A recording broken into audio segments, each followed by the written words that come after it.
Le premier principe du manager non dualiste, c'est la non-généralisation.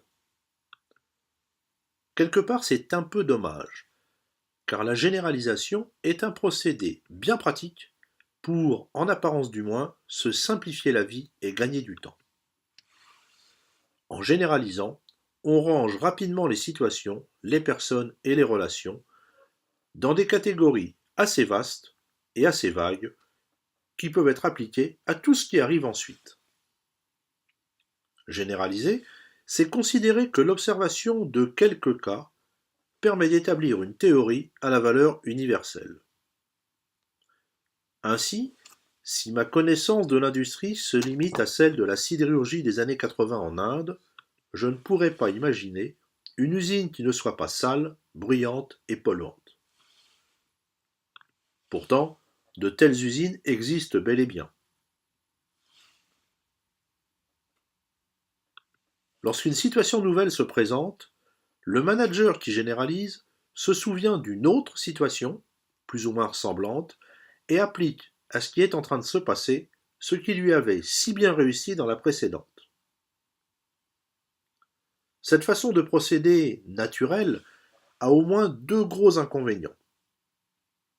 D'abord, en ramenant une situation actuelle à une autre déjà connue, elle gomme les nuances de celle que nous vivons.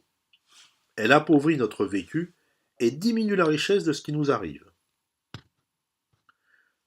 Ensuite, une situation donnée étant toujours unique, cette attitude augmente les risques d'échec. Contrairement à l'adage qui dit que l'histoire est un éternel recommencement, tout est toujours nouveau, ne serait-ce que dans un petit détail qui fera la différence. En classant le nouveau dans le tiroir de l'ancien et du déjà connu, on ferme un peu la porte au changement.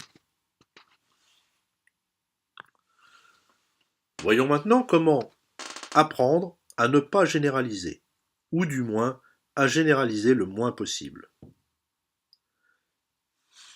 Face à une situation nouvelle, il faut combattre le réflexe qui consiste à rechercher à quelle autre situation déjà vécue on peut l'associer. En théorie, c'est très facile. Ça l'est un peu moins en pratique. Mais ne vous inquiétez pas, nous allons vous donner la méthode et les outils et vous vous en sortirez très bien.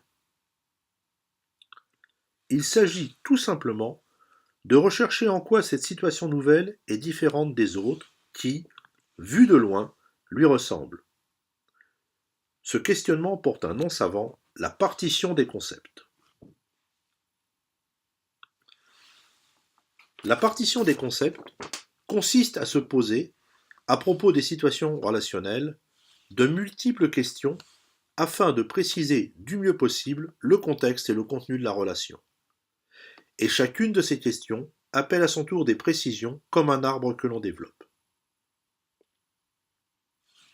Prenons un exemple concret. Vous vous considérez comme quelqu'un de conciliant. Alors, qu'est-ce qu'être conciliant? Est-ce adopter l'avis de l'autre quand il diffère du mien, ou bien est-ce que c'est, plus simplement, être toujours de l'avis de mon chef? Quand êtes-vous conciliant?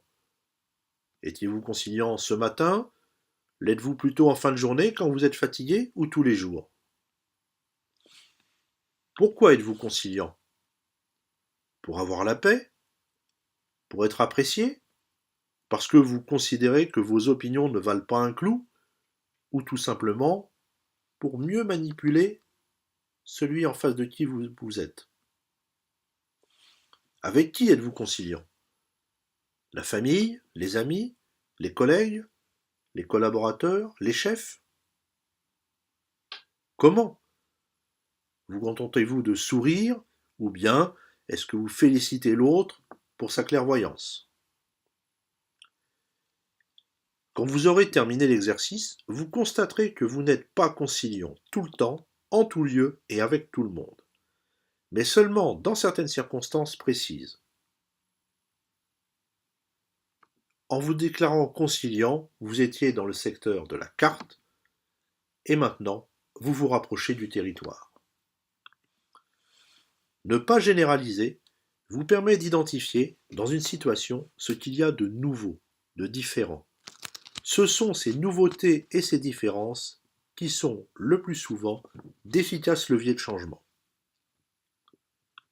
En fait, tout ce que vous avez à faire, c'est de jouer au jeu des 7 erreurs.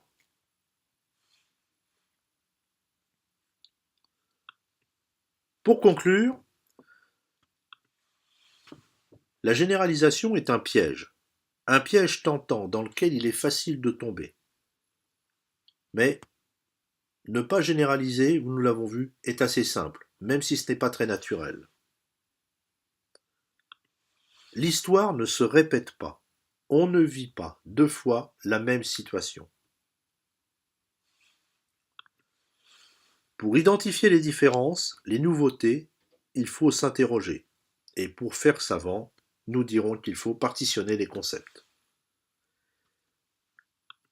Et enfin, c'est en travaillant à partir des différences que nous aurons identifiées que nous pourrons engager un processus de changement.